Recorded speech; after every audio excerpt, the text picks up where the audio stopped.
Imagine waking up to the ground beneath you rippling like a shaken sheet, buildings swaying wildly and then a wall of water racing toward the shore. That's the nightmare Japan lives with every day. But what if I told you that right now, scientists are calling one specific spot off Japan's coast a tectonic time bomb, ready to explode with a megaquake that could claim hundreds of thousands of lives? Welcome to the story of Japan's F-zone, the Nankai Trough, where Earth's restless plates are building up to something massive. Hey there, if you're like me and get chills from stories about our planet's wild underbelly, stick around. I'm going to walk you through this like we're chatting over coffee, unraveling why this slice of the Pacific is so dangerously alive. No jargon overload, I promise. Just the fascinating, sometimes scary truth about what makes Japan shake and why the world should pay attention. Let's start at the beginning, because to understand the F-zone, you need to know why Japan is basically earthquake central. Picture Earth like a giant puzzle, with massive pieces called tectonic plates floating on a sea of molten rock. These plates bump, grind, and slide against each other, and Japan, it's smack in the middle of the action. The country sits on the edge of four major plates: the Pacific, Philippine Sea, Eurasian, and North American. It's part of the Ring of Fire, a horseshoe-shaped zone around the Pacific Ocean where 90% of the world's earthquakes happen. Fun fact, Japan gets about 2,500 quakes a year that we can feel. That's 4 every day. But most are gentle reminders, like a cat jumping on your bed. The big ones? They're the ones that rewrite history. Now zoom in on how these plates move. Most of the time, they creep along at the speed of growing fingernails, about 2 inches a year. But when they get stuck, stress builds up like a rubber band stretched too tight. Eventually, snap. Energy releases in an earthquake. In Japan, the drama happens at subduction zones, where one plate dives under another, like a conveyor belt pulling a heavy rug beneath the floor. The diving plate melts into the mantle, creating volcanoes and fueling those explosive quakes. It's nature's way of recycling crust, but it's messy. Enter the F-zone, or as scientists call it, the Nankai Trough. This isn't some vague fault line. It's a 600-mile-long underwater trench off Japan's southwest coast, stretching from near Tokyo all the way to Kyushu. Here, the Philippine Sea Plate is slowly plunging under the Eurasian Plate at about 2 inches per year. But it's not smooth sailing. The plates lock together, accumulating strain for decades or even centuries. When they finally give way, it's like releasing a pent-up avalanche of energy. The last major rupture here was in 1946, a magnitude 8.1 quake that killed over 1,300 people and spawned tsunamis up to 20 feet high. Before that, in 1707, the Hoei earthquake, a whopping magnitude 8.6, devastated central Japan, triggering fires that burned Edo, modern Tokyo, to the ground, and tsunamis that swept inland for miles. These events happen roughly every 100 to 150 years, like clockwork from hell. And guess what? We're about 80 years past the last big one. The clock is ticking. But why call it a time bomb? Because the stress is building right now, and experts say there's a 70 to 80% chance of a magnitude 8 to 9 megaquake in the next 30 years. Magnitude 9, that's Tohoku-level destruction from 2011, when a 9.1 quake unleashed a 130-foot tsunami, killed nearly 20,000, and caused the Fukushima nuclear disaster. For the F-zone, imagine that, but worse in some ways. Government simulations paint a grim picture. Up to 300,000 deaths, mostly from collapsing buildings and towering tsunamis that could reach 100 feet in places, flooding coastal cities like Osaka and Nagoya. That's 30 million people in the direct path, about a quarter of Japan's population. Economic hit? Up to $2 trillion, nearly half the country's GDP. Homes destroyed, factories halted, supply chains for cars and electronics crippled worldwide. And it's not just Japan. Those tsunamis could ripple across the Pacific, maybe even lapping at Hawaii or the U.S. West Coast. Let me break down how this works with a simple analogy.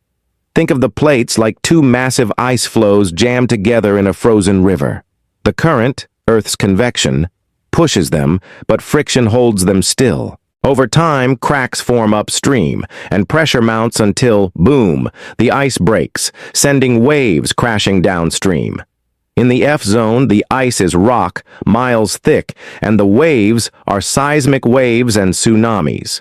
Sensors buried deep in the ocean floor detect this buildup. They're like tiny ears, listening for the groan of stressed rock. Recent data shows the Philippine plate is grinding harder than ever, with slow slip events, mini releases of tension, that hint at bigger things brewing. Japan's history is riddled with these stories, which makes the F-zone feel personal.